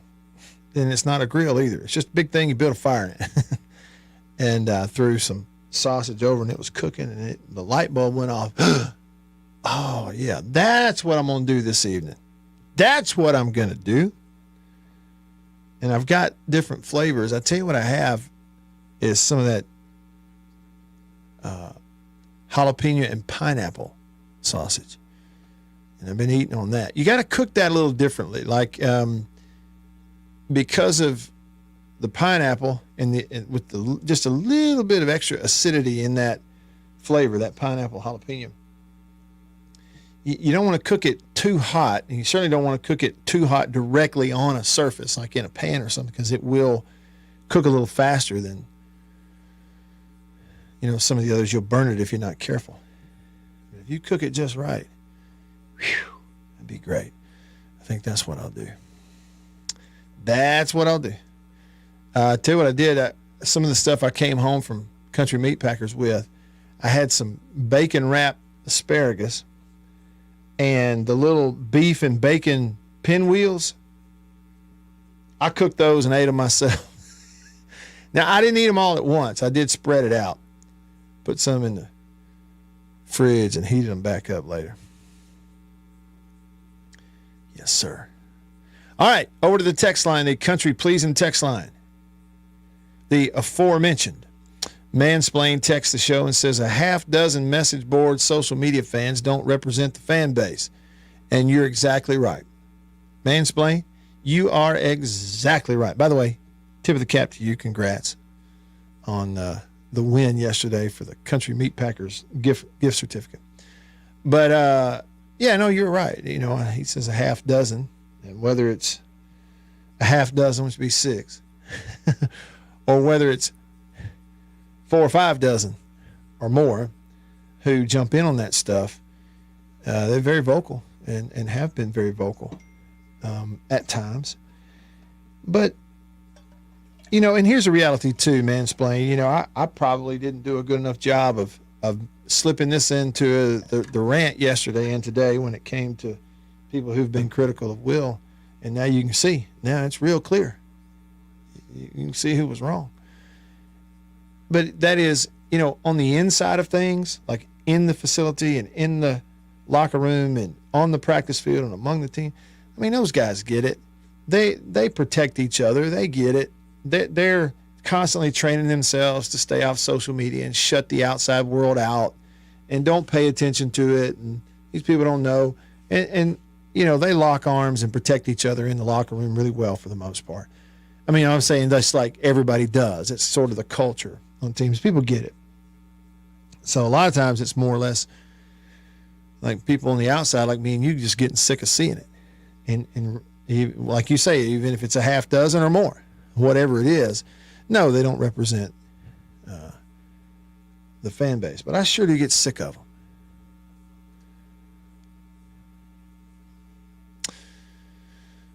I brought up the Hugh Freeze example. Somebody said Ole Miss did know Hugh Freeze back then. He was an assistant for Coach O. And that is true. Fact is, I mean, if we're just spelling it out, line for line of what's reality, Coach Freeze got his first job in college tagging along with Michael Orr. That's the true story. They're not, Ole Miss ain't hiring him for anything. But Michael Orr came and, Hugh Freeze came with him. But that's how he got his start. And so they did know him. You're right. They did know him previously. But, he was on the Ole Miss staff under Ogeron, but then he was gone. He was a head coach at Arkansas State. And so when they went back and hired him, there were people that were critical of it. And who is this guy? And we ought to be hiring people from somewhere other than Arkansas State. So it's like you'll see people who are critical of hires, and then it works out. When State hired Joe Moorhead, the entire country applauded it. Every national media, oh boy, what a great hire, how quick. Whew. A couple of years later, the end. So nobody knows. Like, it's risky. It's a toss-up. All right, phone calls hanging on. Let's get to them. First up on line 1, Houston on the Davini Equipment phone line. Hey, Houston, thanks for calling. What's up? Hey, Matt. I would like to clarify the little Tom Herman reference. Yeah, sure. Well, it's not just the Tom Herman thing. I also said G.J. Kinney would be one to look at, because I was trying to answer your comment or your thought toward the end of your first hour, I believe. But anyway, I don't care. Look, I want to win. Period. Yeah. Period. I don't care who does it. I want Zach Arnett to win. I want anybody to win. I just want to win and win at all costs, because you got NIL, you got all these other stuff. We have to do things, a little unconventionally, like you said on the post game. You kept your composure really well. And I think Chris Parson did a wonderful job toward the end of that game. He did the best he could. But anyway, like I said, I just really have gotten to the point to where we have to get things, we have to be confident.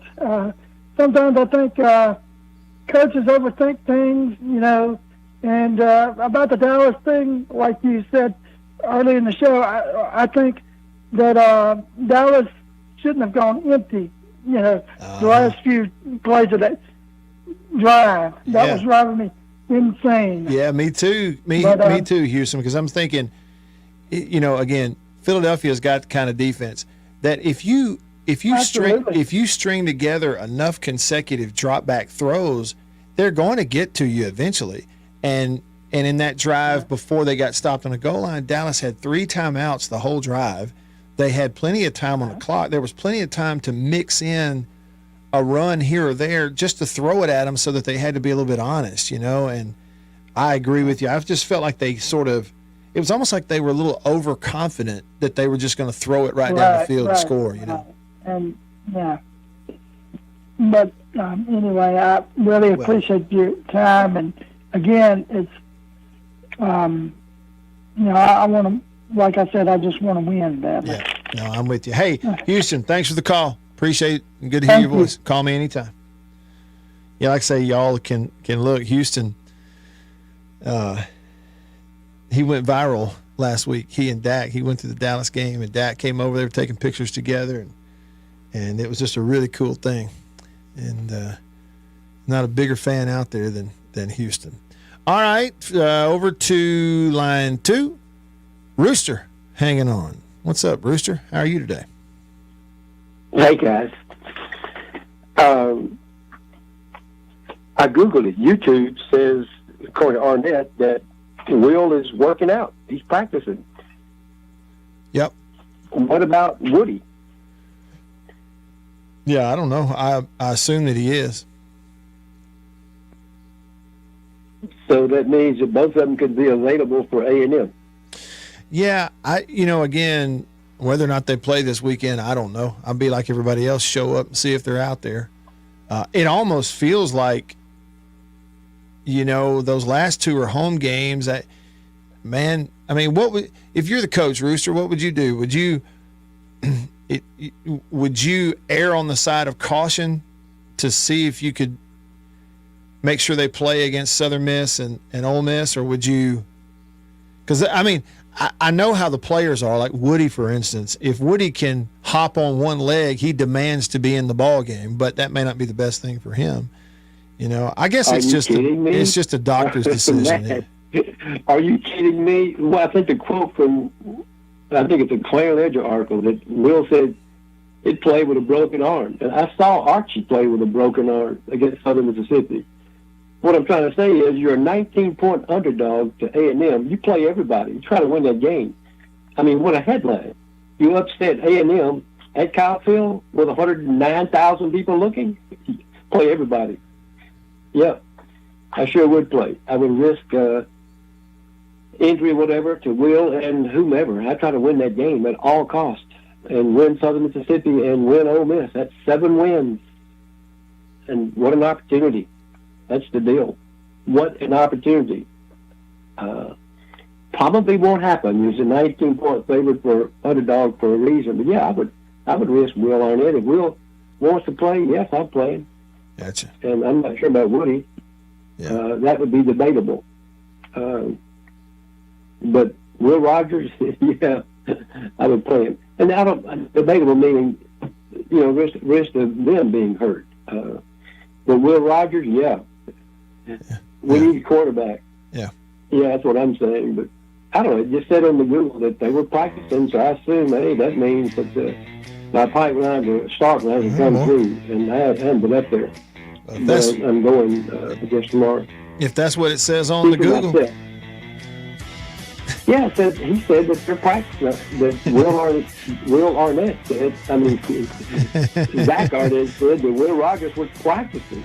That means if he's practicing, he's taking snaps and he's throwing the football. That's right. I would assume that's what that means. So I would that seems assume like, hey, he might play Saturday night. Hallelujah. I think he practiced last week, though, too. I think he just didn't get cleared to play in the ball game. But, we'll see. Well, hey, I hope we don't see him on the sidelines of blue jeans, Yeah, gotcha. Good to hear you, Rooster. Got to go to the break. Appreciate the phone call, man. Call me anytime. Back with you in the Bureau. Coming up. Stick around.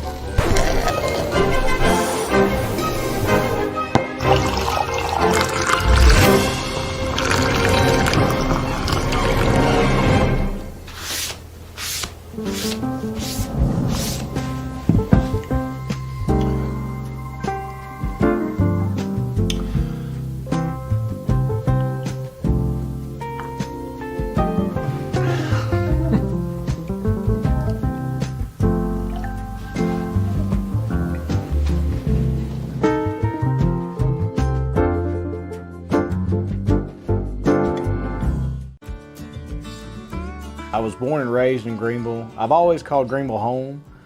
This is where I, was raised, went to high school, graduated high school, worked all my life here leading up to going to college. So even when I moved from Greenville, I always told people, they asked me where you're from, I always said I'm from Greenville. I have mother, father, brother, niece, aunt, all live here in Greenville. So this is home. This is where I, live, and I've just always called it home. Small town, I feel like I could walk in any place tomorrow and know 2 to 3 people in there. It's small town. Someone's on the side of the road broken down. Hey, you need a boost, flat tire, you need help changing it. That's just kind of what I love about this area, the blues and the food and everything that comes along with the Mississippi Delta that I love. I tell people all the time, my business cards have my cell phone number on them for a reason. Insurance doesn't happen from 8 to 5. When you need me, it's going to be after 5. It hardly ever happens where you have a wreck, get pulled over, need an insurance card, wind blows, shingles off your roof. All these things happen, and it's typically after 5. And so the ability for someone to call me, get in contact with me, text me, ask me a question, and that's what it's about to me, is helping the people that we serve, is taking care of people, and them knowing that they can count on me whenever they need me. I am Brian Street with Farm Bureau Insurance in Washington County, and we are your home team. Y'all have heard me talk about Murray West and MurrayWest.com. They made the hat that I'm wearing. Got the Natchez Trace logo on it. I've told you a little bit about what they are. Contract embroidery company here in Mississippi. Started back in 1996, family owned. They do a phenomenal job, and I got to go visit their place up in New Albany. Let me show you a little bit about it.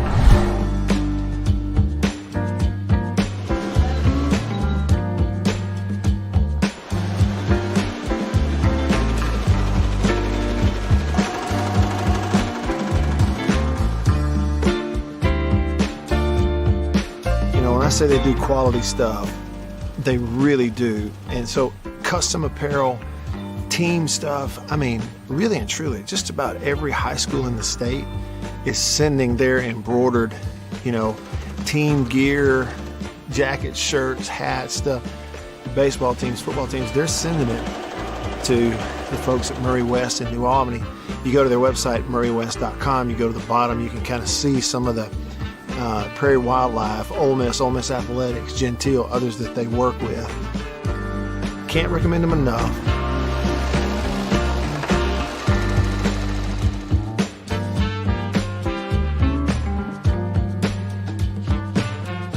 If you need your logo printed, embroidered, sewn on to anything, custom apparel and other stuff, make sure you go there. Murray West. You can find them online, MurrayWest.com. Well, let's see what we got here that might be non-sports real quick. That might be interesting, non-sports. Let's see here. On this day, November the 11th, 2003, the Discovery Channel aired the first episode of Dirty Jobs. Y'all like that show, Dirty Jobs? I used to watch it. And on this day in 1986, Willie Nelson made a guest appearance on the series Miami Vice as a corrupt policeman. Okay, there's that. November 7th is National Bittersweet Chocolate with Almonds Day. How stupid is that? So stupid. That's all I got, y'all. That's all I got as far as non-sports. What else we got? Oh, I got some coaches. Coaches have been flapping their gums today. I'm going to get to that too. But first, let's see what we've got on the Murray West live thread here. Melissa on Facebook said, Matt grilled up some jalapeno pineapple sundae, and I'm about to have some right now. Atta girl. That's some good stuff. Is Matt a good cook? Melissa, is Matt a good cook?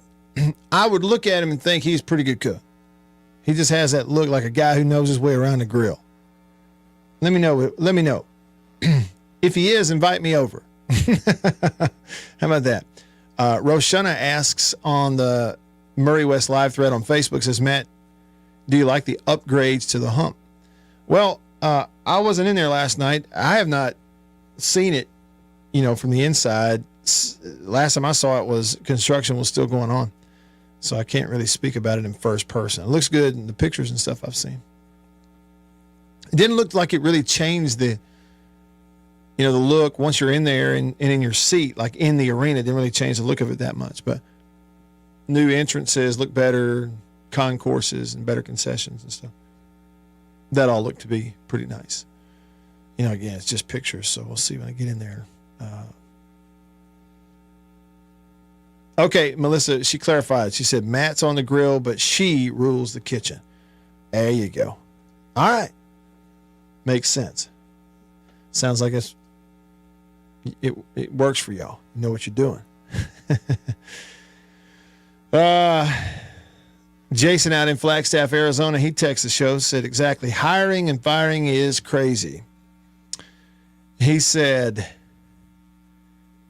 it's above my pay grade, but I do recognize that Jed Fish would have been fired in year one if message boards had their way out here. Not saying Arnett is the same, but he might be. He says the next guy might need 3 years too. If they're going to get it, why bother? Well, it's a good point. That's right. And so Fish has Arizona ranked in the top 25. Let's see here. Let's just take it a step further and do the research. Why don't we? So I know they beat UCLA this past week, and I was trying to look because they had some really close games earlier in the year. Also, State beat them 31-24 with the help of either 4 or 5 turnovers. You remember, in that game. Arizona is now 6-3 overall. They've won 3 in a row, and all 3 of their wins now are against ranked football teams, what were ranked football teams. So after 2 losses to top 10 programs, 7th ranked Washington, who's now ranked higher, beat them 31-24, a touchdown game. Went to USC out in the Coliseum, 2-point game, 43-41, right? That's 2 top 10 teams at the time. But they now have 3 wins in a row. 19th ranked Washington State up there beat them 44-6. 11th ranked Oregon State at home beat them 27-24. And then this past week, 19th ranked UCLA beat them at home by 17, 27-10. Now they go to Colorado this week. They're then going to host Utah, who's currently ranked 18th, and they're going to finish the year at Arizona State. So they got a chance. I mean, that 3 more games are on a 3-game win streak, so they're trying to finish the year on a 6-game win streak. And so I guess it would turn out that is, hands down,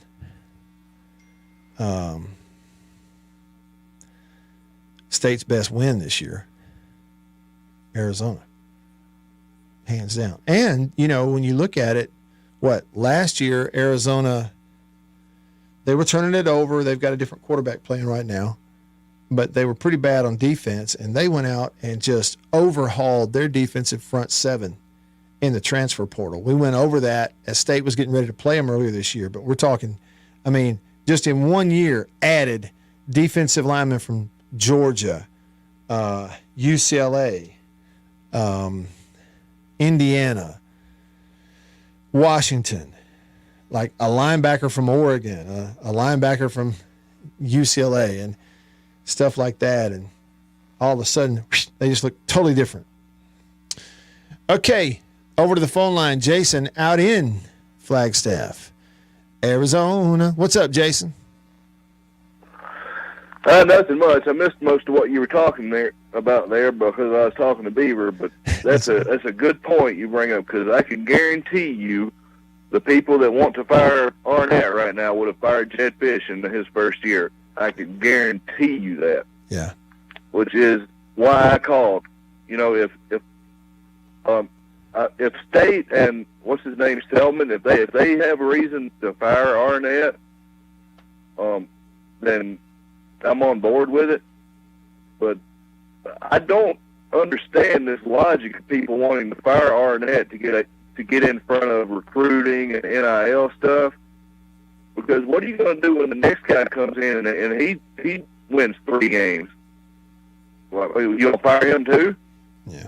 Because nobody's going to come in here and win 10 games immediately without building something. So the logic doesn't make any sense to me.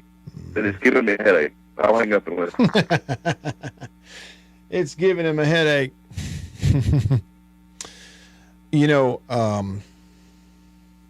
And thanks, Jason. Appreciate the phone call.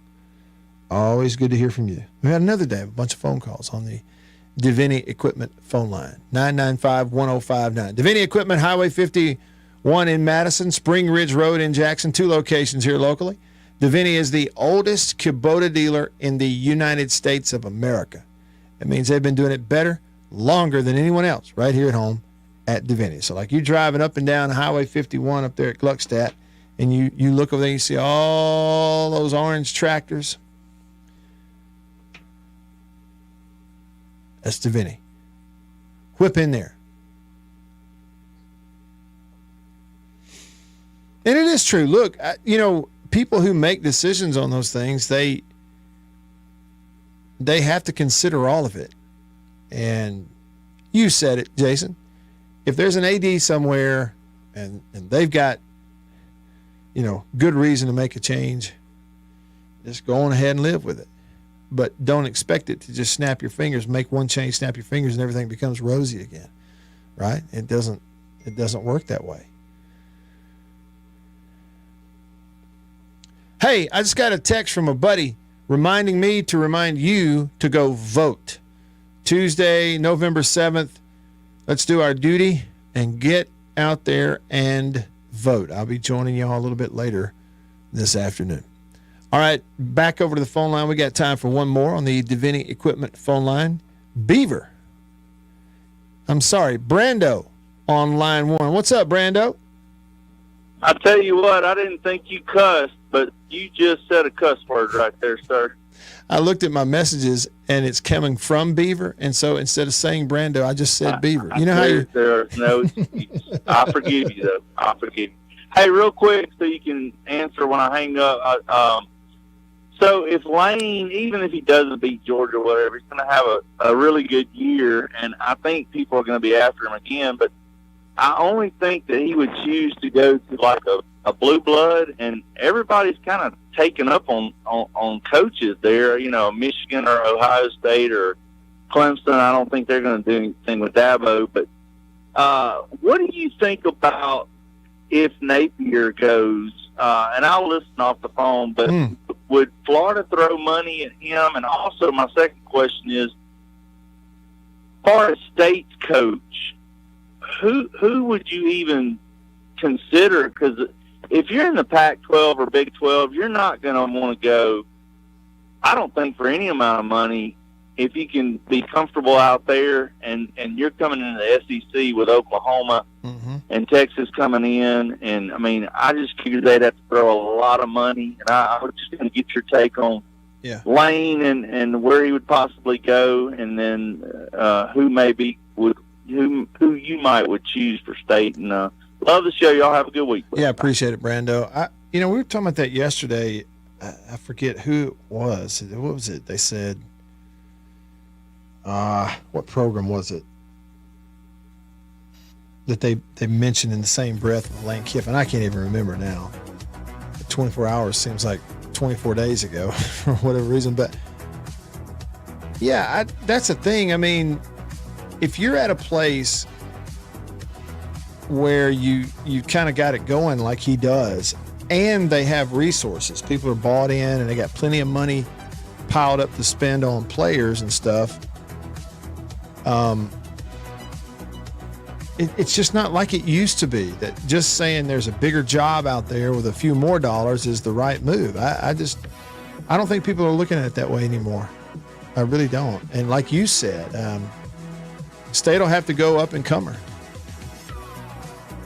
if they make a change. All right, see y'all tomorrow. For Beaver, I'm Matt. We're out.